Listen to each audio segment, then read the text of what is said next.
talk to you about this later. This is some kind of a signal processing that is occurring in the recording and in the reproduction.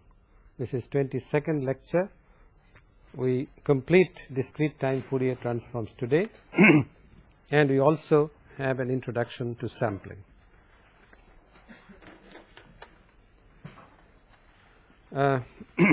You recall last time we ended our class with the modulation property.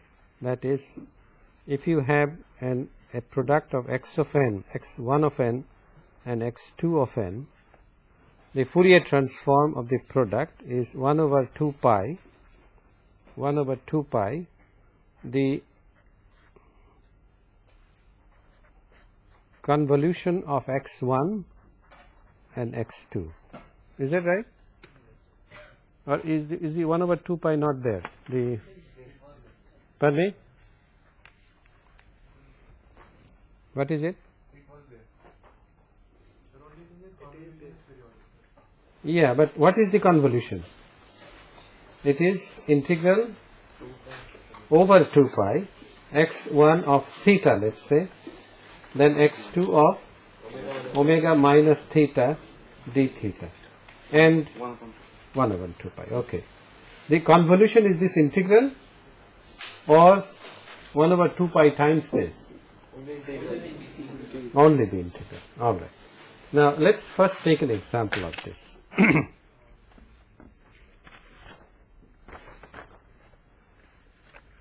The example that we take is, we take an x1 of n which is periodic. It is minus 1 to the power n,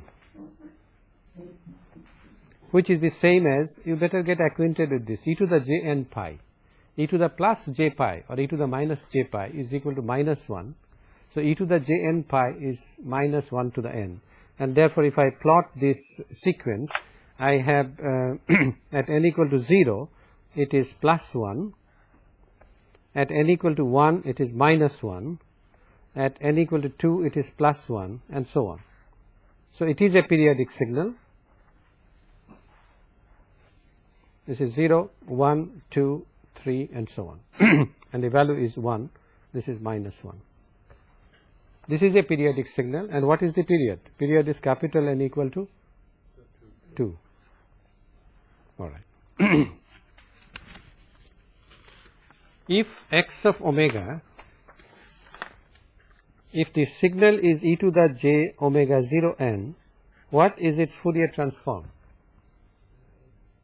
2 pi times summation delta omega minus omega 0 minus 2l pi, where L goes from minus infinity to plus infinity. Is the factor 2 pi all right? You must remember this. The factor 2 pi is all right. Okay, each impulse is of strength 2 pi. Now what we have is e to the j n pi, and therefore omega 0 is simply pi. All right, omega 0 is simply pi, and therefore the Fourier transform of x1 of n is capital X1 of omega. That would be 2 pi summation over L delta of omega minus omega 0 is pi, so you shall have 2L plus 1 pi. Let me use a different color. That is what the delta function would be. All right. So if I plot this, if I plot it versus omega, then we have at 0, we have at pi. Do we have at 2 pi? No. 2 pi nothing. Then we have 1 at 3 pi, and similarly at minus pi, minus 2 pi, that is nothing, minus 3 pi, that would be an impulse, and each of these impulses shall be of strength 2 pi. Not at 0. All right. This is gone. What we have is, we have at pi of strength 2 pi, at 3 pi of strength 2 pi, at minus pi of strength 2 pi, and so on. Now in the modulation property, in the case of the discrete time signals, the integration is to be carried out over one period. So, let us choose this as the period, that is 0 to 2 pi, this as the period. Only one delta function occurs there, alright, 0 to 2 pi, only one delta function occurs there, and this is delta omega minus pi, alright. So, in the in the interval 0 less than omega less than 2 pi, alright, capital X1 of omega, this is the region over which we shall integrate. Capital X1 of omega is simply 2 pi delta capital omega minus pi. Agreed? And so, if we take an arbitrary x2 of n, then x1 of n multiplied by x2 of n shall go to 1 over 2 pi integral over 2 pi, alright, capital X1 of omega, that is 2 pi delta omega minus pi multiplied by capital X2 of, yes, I am integrating with respect to omega. So, capital X2 of, where is theta? It should be theta minus pi. What should be theta? This should be theta minus pi. No. No, no sir. Yes. No. Yes. X, let us recall our integral. It is 1 over 2 pi integral x1 of theta x2 of omega minus theta d theta, alright. So, how do we modify our, this is x1 of theta, and therefore it would be delta of theta minus pi, agreed? X1 of theta, then x2 of omega minus theta. So, we simply write omega minus theta. Pardon me?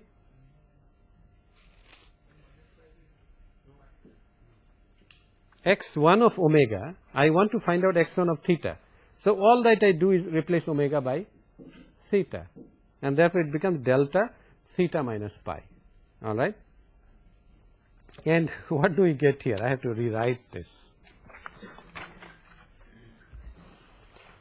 X1 of n, x2 of n, they transform into 1 over 2 pi.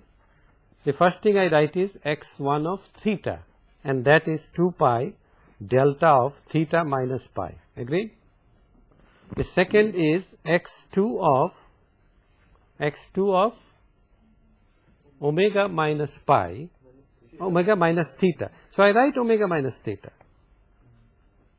d theta. So the limits of integration now should be 0 to 2 pi.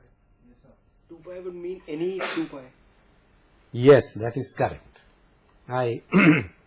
Is the point clear? The point that has been raised. This integration cannot be carried out over any interval now, because we have taken the capital X1 of omega in the range 0 less than equal to theta less than equal to 2 pi, and therefore the integration limits are no longer arbitrary. It must be carried out between 0 and 2 pi. And you see the result.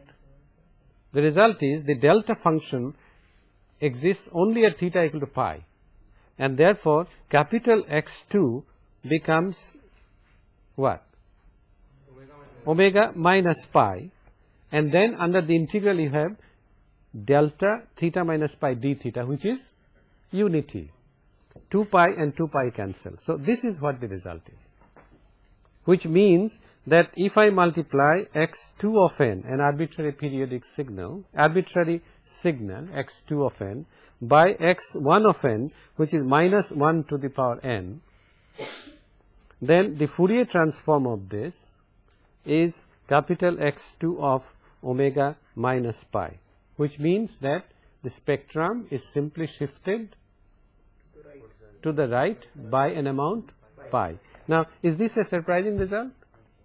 We already derived this, isn't it? We already derived that if you multiply a signal x of n by e to the j n omega 0, then it is simply x of omega minus omega 0. And this is the great result that we derived through application of the modulation property, and therefore it is a verification of the modulation property. All right. Next we look at the use of capital H of omega. You recall that in a linear discrete time system, linear time invariant DTS, we are going back to convolution. If input is x of n and the output is y of n, then you know that capital Y of omega is equal to h of omega multiplied by capital X of omega, where h of omega is the Fourier transform of h of n, that is the unit impulse response of the system. I write it again, capital Y of omega is equal to capital X of omega h of omega, where h of omega is the Fourier transform of x of n, and by definition this is equal to summation x of n e to the minus j omega n. N goes from minus infinity to plus infinity. I made a mistake. So h of n, that's right. This should be h of n. Okay. Now h of omega, as you know, is called the frequency response. It is in general a complex quantity, and the thing you notice is if you can find out capital H of omega, then you can also find out h of n. H of n is simply the Fourier inverse of capital H of omega. All right, and this is one method of finding the unit impulse response of a linear time invariant discrete time system, and this is a much simpler method than solving the difference equation. In the difference equation, you had to find the correct initial conditions and then solve for the system, solve for the homogeneous equation, solve for the particular solution, then combine the two and find out the constants from the given initial conditions. Now, in the most general case, a difference equation can be written as a k y k minus n. In the most general case, it's the other way around, n minus k.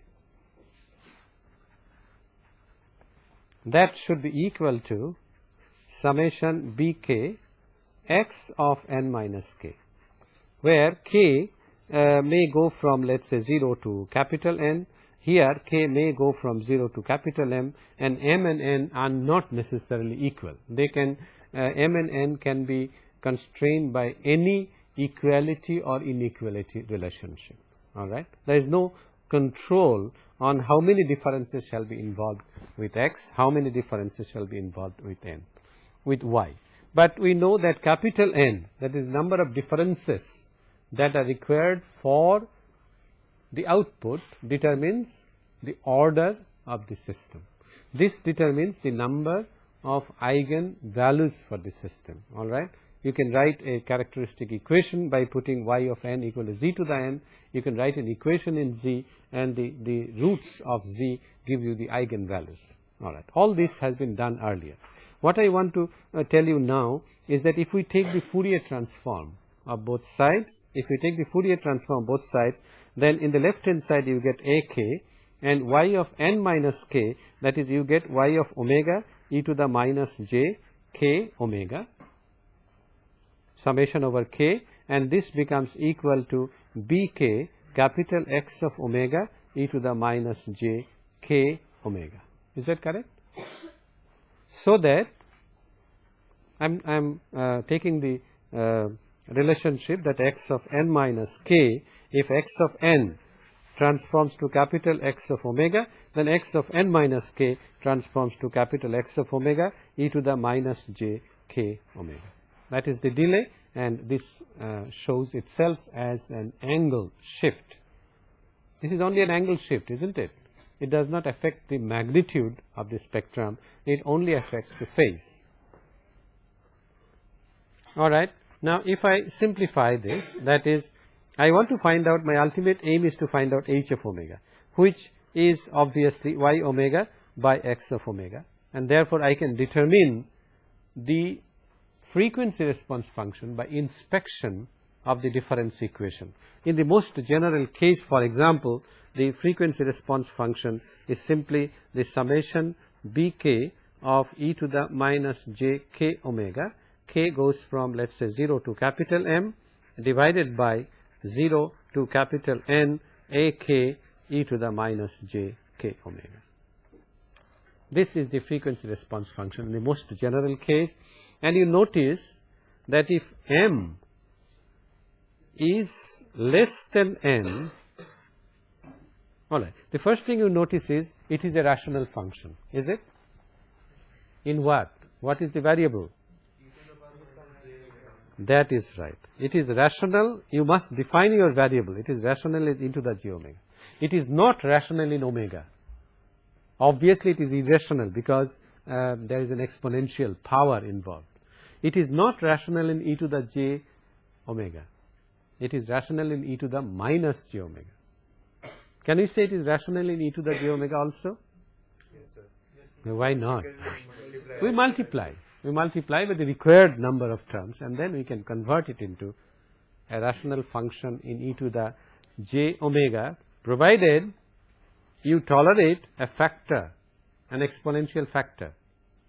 Is that clear? You have to tolerate an exponential factor. For example, if the numerator is, let's say, 1 plus e to the minus j omega plus e to the minus j 2 omega, and the denominator is simply 1 plus half e to the minus j omega. All right. To convert it into a rational function in e to the j omega, you have to multiply the numerator by e to the 2j omega and the denominator by e to the j omega. Also 2j omega. I must. And therefore, you must tolerate. Pardon me? Okay. Let's do it. We take e to the minus j 2 omega common out of the first, out of the numerator, and e to the minus j omega common out of the denominator. Then I get e to the j 2 omega plus e to the j omega plus 1, and in the denominator I get e to the j omega plus 1. Now, but this is plus half. This is perfectly a rational function. But you see, we are multiplying this by e to the minus j omega. Yes, sir. This can be done as 1 by e for j omega. This is 1 by e to the j omega, This and can be therefore divided there is by- no problem. You don't have to tolerate anything. All right. So it can be looked upon as a rational function in e to the j omega by a slight manipulation. Otherwise, it's obvious that it's a rational function in e to the minus j omega, and this shall always be the case because we are considering only finite order systems. Let me point out that if you had considered a distributed system, and in infinite order system, then obviously a rational function would have been out of question. The functions would not have been rational. All right. A transmission line, for example, is not the frequency response functions are not rational in omega. A transmission line is an example of a continuous time system, and as you shall see, or you might have seen already, that the transmission line frequency response functions, impedance functions, they are all irrational. They involve hyperbolic functions or trigonometric functions. Okay, let's go back to our capital H of omega, which is summation ak, no, this is bk e to the j k omega divided by summation ak e to the minus j k omega. Forget about what? Before we forget about m and n, let's make a couple of other observations. You see, obviously, if m is less than n, then it is a proper rational function. That is, the numerator degree is less than the denominator degree. It's a proper rational function. On the other hand, this is proper rational function. On the other hand, if m is greater than or equal to n, then you see h of omega would be of the form of a polynomial in e to the minus j omega plus a proper rational function. Agree? For example, if the degrees were equal, then your polynomial is simply a constant. You take out a constant, then the numerator degree shall be 1 less than the denominator degree. If the numerator degree is 2 greater than the denominator degree, then you shall take out a constant plus a term containing e to the minus j omega plus another term containing e to the minus j 2 omega, and then you shall get a proper rational function. All right. Accordingly, suppose we take a function like this. Let us say 1 plus e to the minus j omega plus let us say half e to the minus j 2 omega plus 1/3 e to the minus j 3 omega, and in the denominator let us say we have simply 1 plus e to the minus j omega. All right. Then it can be expanded in the following form. You shall have a k0 plus k1 e to the minus j omega plus k2 e to the minus j 2 omega. Do I need one more? This is 3 and this is 1. If they were equal, then I needed one constant. Okay. So what shall I have now? I shall have some constant divided by 1 plus e to the minus j omega. All right. This is an example. You can find out k1, k2, k0, k3. The point that I want to mention is, if you now take the inverse Fourier transform of this, all right, what do you get?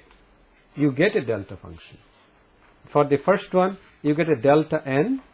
For the second one, you get delta n minus 1.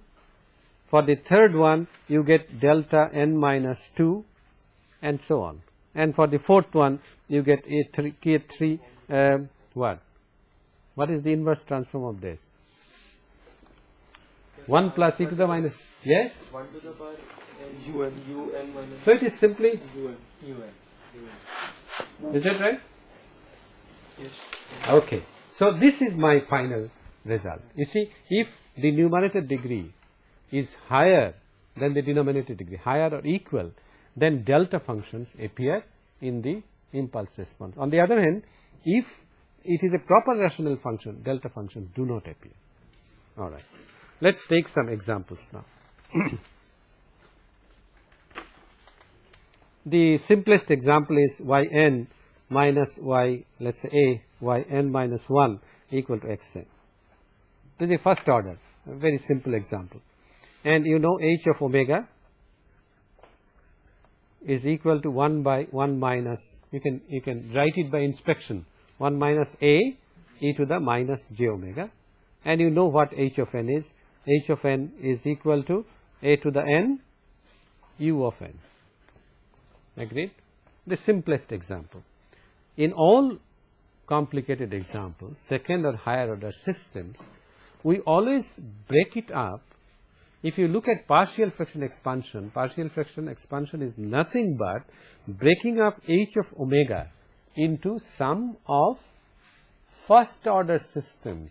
That is, we consider a higher order frequency response function as the sum of frequency response functions of first order systems, and then invert term by term. For example, if we take a second order system, y of n minus let us say 3/4 y of n minus 1 plus 1/8 y of n minus 2 equals to let us say twice x of n. Then my h of omega, once again by inspection, 2 in the numerator, and what do I get here? 1 minus 3/4 e to the minus j omega plus 1/8 e to the minus j 2 omega. And this can be written as 1 minus half e to the minus j omega and 1 minus 1/4 e to the minus j omega. So what I do now is to expand this in partial fraction. I write a by 1 minus half this plus b by 1 minus 1/4 e to the minus j omega. All right. Then I find out a and b by the usual method. Well, what you can do is multiply this function by 1 minus half e to the minus j omega and then put 1 equal to half e to the minus j omega. Then you find a. Similarly, you find b. And if you do that, the function becomes h of omega is equal to 4 1 minus half e to the minus j omega minus 2 divided by 1 minus 1/4 e to the minus j omega. And you can now invert it term by term. 4 you get half to the power n un minus 2 1/4 to the power n un. Now I can write this as, I can write it in various forms. Let us not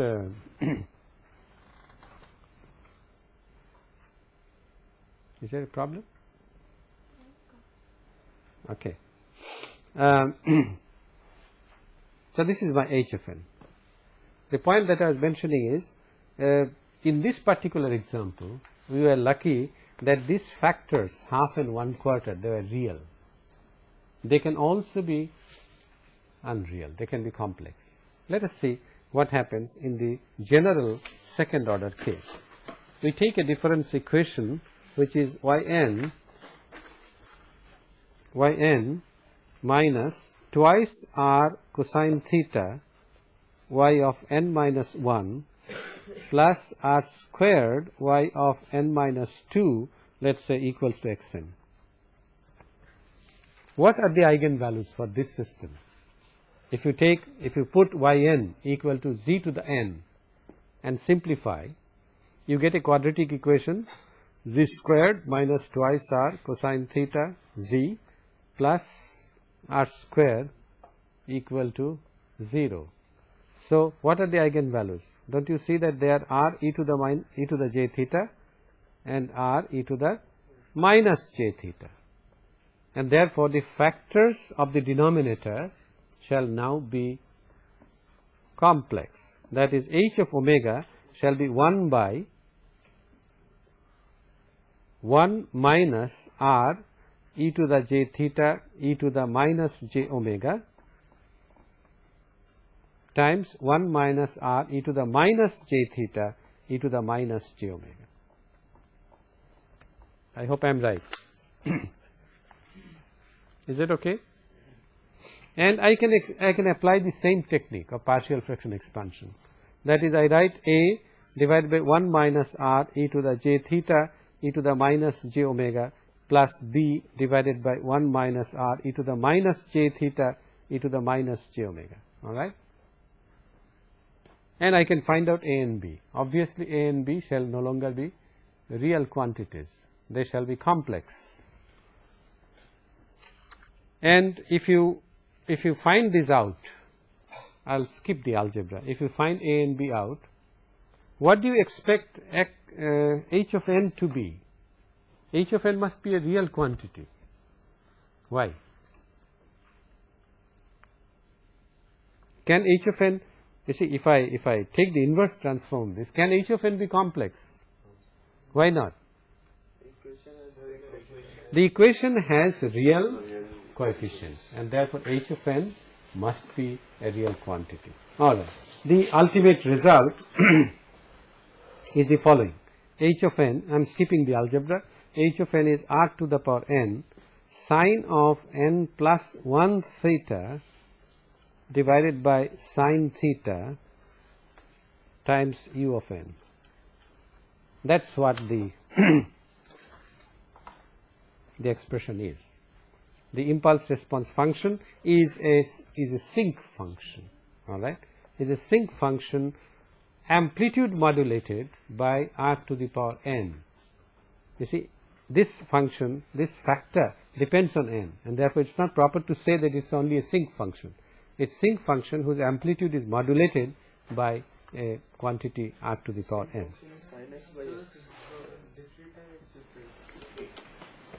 Sinc function, is this a sinc function? Yes, so it's a division of two sinc functions. It's a ratio of two sinc functions. That is the more correct statement. It's a ratio of two sinc functions. Yes. All right. What happens if theta equals to 0? No, but what happens to the eigenvalues?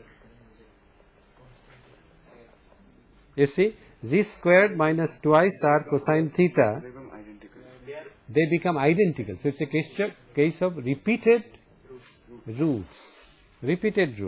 and you can either do it by the formula for repeated roots, or you can do it as a limiting value of this, and you can see that if theta equal to 0, then h of n is simply equal to r to the power n plus 1 times u of n. Alright. Another case of interest is if theta is pi. If theta is pi, then what? Then also the roots are repeated, but what happens to the roots? Instead of minus r, they become plus r. And you can verify that h of n shall now be given by minus r to the power n. N plus 1? Un. Well, that's very simple to see, right? Okay. So we can handle complex roots, complex eigenvalues also.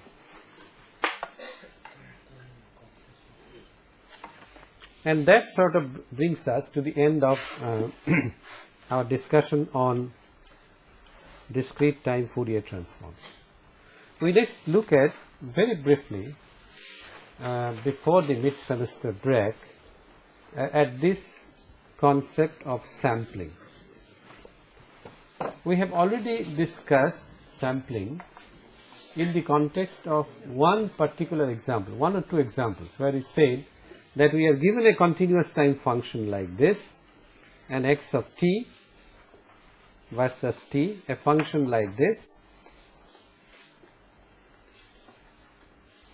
and we said that we shall take only parts of it. We had carried out an example in which we had multiplied this by means of a chain of impulses, unit impulses in the continuous time domain. And we said what we generate is a series of impulses like this whose envelope varies according to the envelope of x of t. And we raised a philosophical question. Do you recall this example?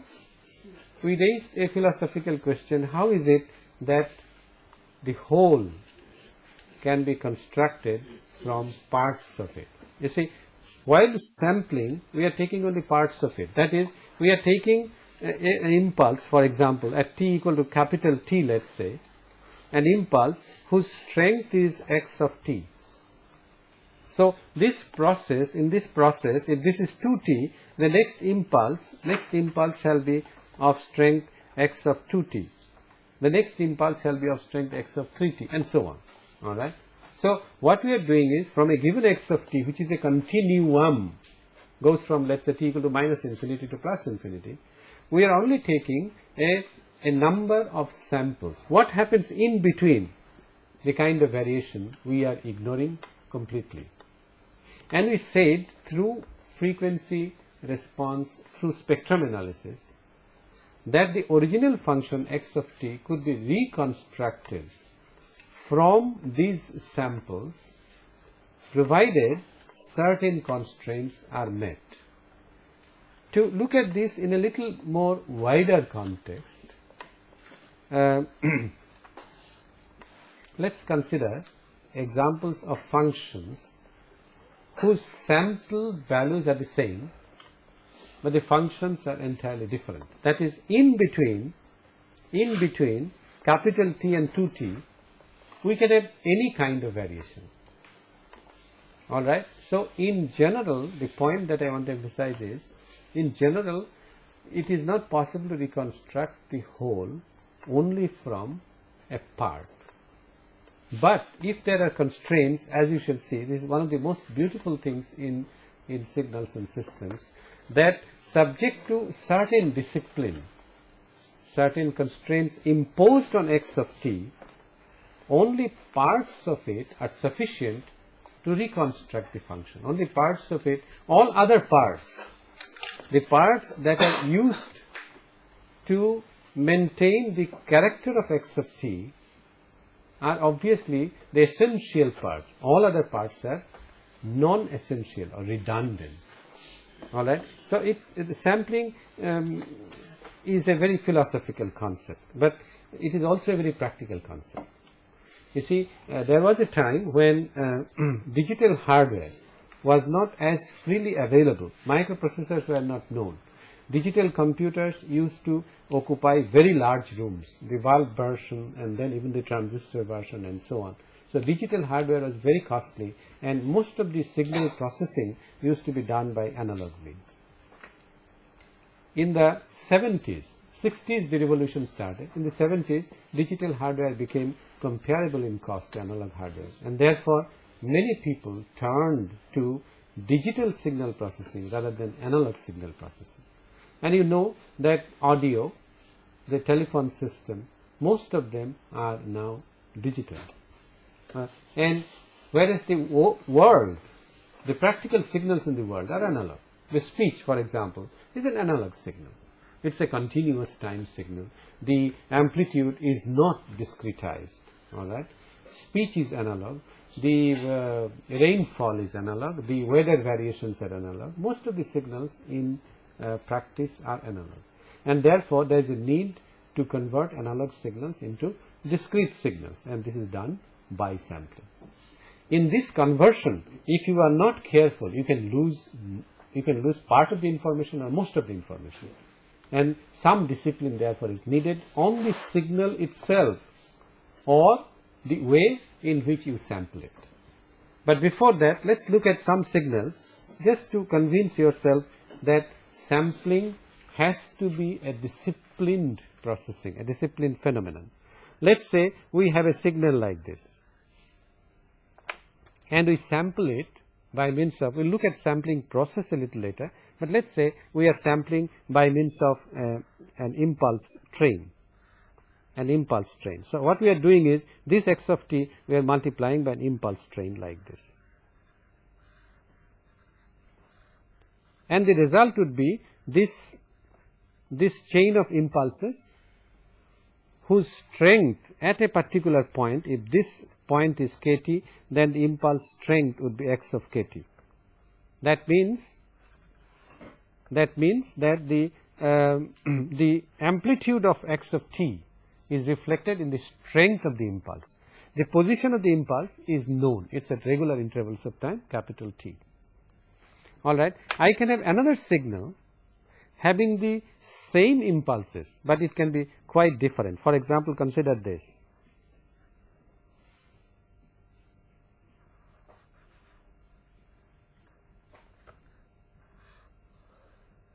Okay. This red signal, let's call it x2 of t. If sampled by the same impulse train, shall give you the same sample signal. Isn't that right? Or if you have something like this,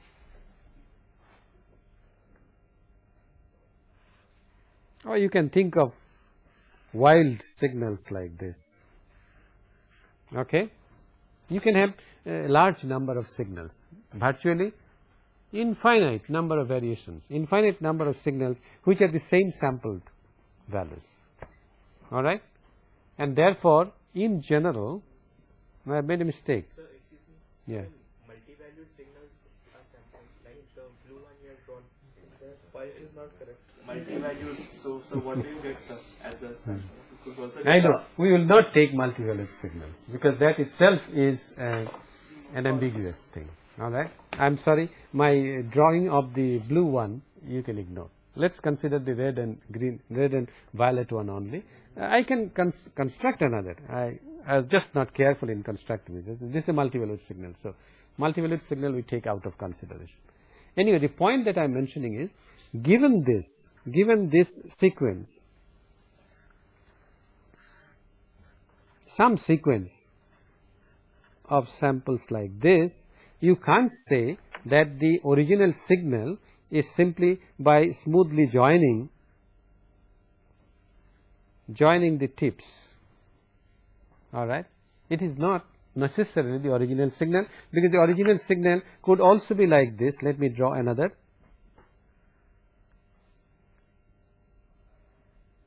Could also be the green signal. Okay. The green colored signal, not necessarily a green signal. Okay. So in order that these samples represent the original signal, there must be some discipline, and we have already done the mathematics. So I shall pass over this discussion without making rigorous derivations.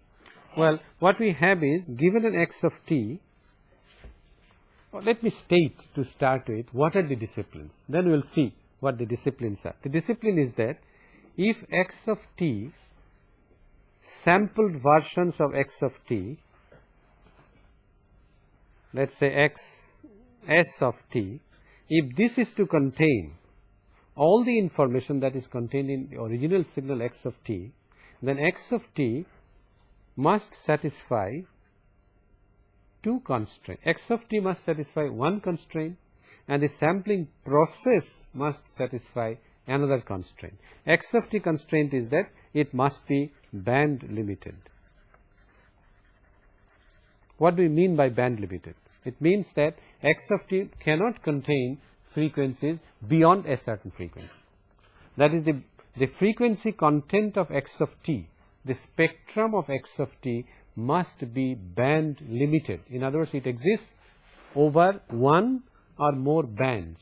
It cannot exist at all values of omega, all right, which means that x of t must have you must be able to determine a highest frequency in x of t. The highest frequency omega h must be less than infinity. This is what it means, that x of t must be band limited.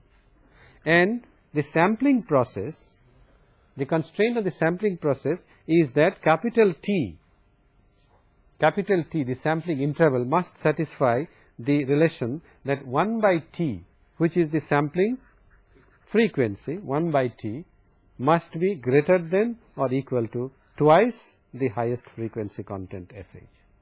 So there are two constraints. One is that the original signal, the signal that you are sampling, must be band limited, and the sampling frequency must be chosen carefully. It must be chosen to be at least twice the highest frequency content.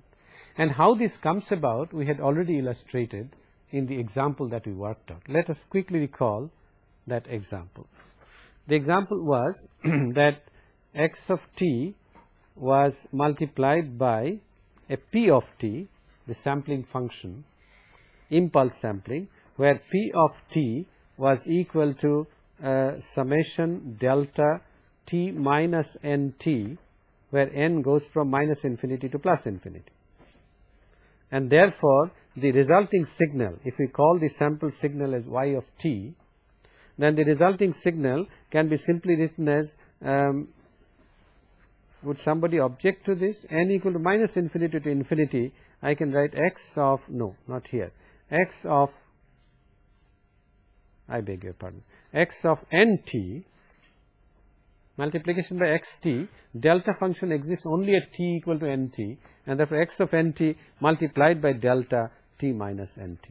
This is the sampled function.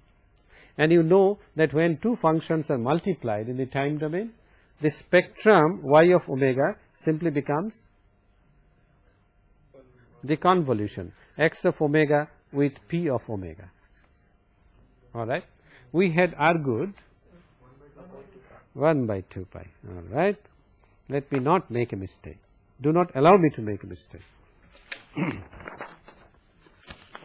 All right. We had argued that p of t, which is a sequence of impulse function delta t minus nt, n equal to minus infinity to infinity, can be, because it's a periodic function, this is where we did the example, because it's a periodic function, we can expand it by Fourier series. And the Fourier series coefficients were all 1 or something else? Now, 1 by t, that is, no, not 2 pi by t. It was simply 1 by t, because within one period only one impulse, and you recall, if you recall the expression for AKs, 1 by capital T integral over 0 to t over t, all right, over the period, the function multiplied by e to the j k omega 0 t dt. minus jk omega greater than t. Okay. So, the Fourier series has this representation. 1 by t is the Fourier series coefficient for all ak's, and then you have a e to the j k omega 0 t, where omega 0 is 2 pi over capital T. Capital T is the period. Now, what you are doing is you are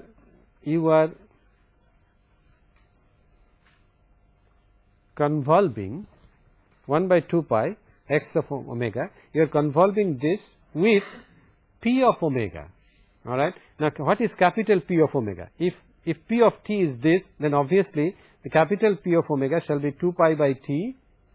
For each exponential term, we shall get only 1 delta, because this is a continuous time case, and therefore I shall get delta omega minus k omega naught, where k goes from minus infinity to plus infinity.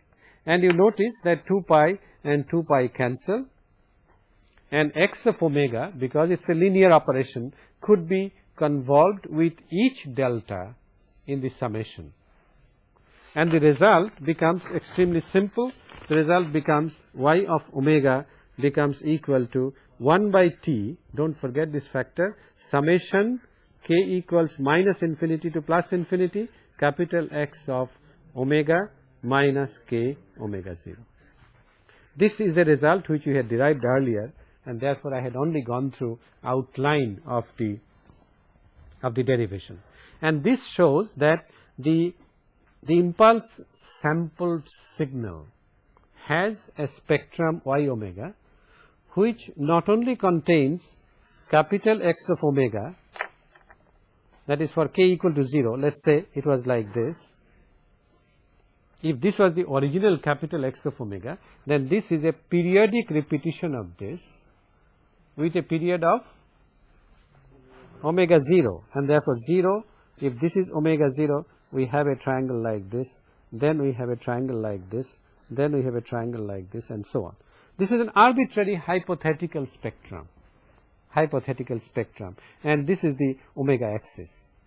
Now, obviously, if we say this is omega h, the highest frequency content, then this would be omega 0 minus omega h, all right. And if these two are distinct, then obviously I can recover this spectrum. All the information that is contained in the time domain is contained in the spectrum, and if I can recover this spectrum by passing through a frequency domain gate, which simply amounts to a low pass filter here, then obviously I can discard all others, and the filter, the device that I require has to have a frequency response like this, a gate. And therefore, I take the sample signal and I pass it through that frequency domain gate, all I get is this, then I take the inverse Fourier transform and I get x of t back. So, the recovery of the original signal, this is the discipline, that unless omega h is finite, suppose the signal was like this, let us take a different color, suppose the signal spectrum was like this, which is the spectrum of 1 by, let us say, j omega, then obviously it is not band limited at all. It goes to plus infinity and minus infinity, and I cannot sample it and recover the original signal. That is, a part of this shall not be able to represent the whole. Therefore, omega h is one of the constraints. Omega h must be less than infinity. The other constraint is that the sampling must be done in such a manner that these two do not overlap with each other. The two neighbors do not overlap with each other. If they overlap, then obviously the spectrum shall be distorted. And the condition is that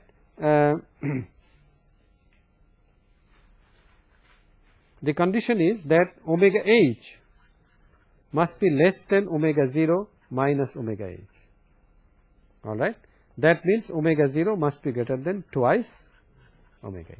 And omega 0 is the sampling frequency. I have changed the subscript it should have been omega s, but omega 0 as you recall is 2 pi by t, 2 pi divided by the sampling interval, and therefore this is the sampling frequency, and this is the great sampling theorem, that if you want to sample a signal, the information content of the signal is not lost, nothing is lost, provided two constraints are satisfied. One is the original signal is band limited, and the sampling frequency is at least twice the highest frequency content. Now it is also obvious that the filter, that the gate that you are choosing, this frequency, that is the frequency at which the gate cuts off, must also be constrained, isn't it? It cannot lie anywhere. It must be greater than omega h. Omega c must be greater than omega h and less than omega 0 minus omega h. All right. We will continue this discussion next time. Yes. Shouldn't there be another condition of lowest value of omega in x, in capital X omega, because it could overlap on the other side? Yeah. Yeah. The question is, should there also be a limit on the lowest frequency content? Because it may not be symmetric. Yes. It has to be symmetric because we are only drawing the magnitude spectrum. The magnitude is an even function. No, but the question has a very interesting corollary. How do you know that the spectrum is limited to around DC? Why couldn't I have a spectrum, this is omega, why couldn't I have a spectrum like this? Then what is your highest frequency? This is called a band pass signal, because it's a band centered around some non-zero frequency. The considerations for sampling frequency here are slightly different, and we hope to do a couple of examples in the tutorial class on this. All right. The example that we took for derivation, it was a low pass signal, that is all frequencies were centered around 0, and therefore we could say the highest frequency content. Here the considerations are slightly different, but we shall continue.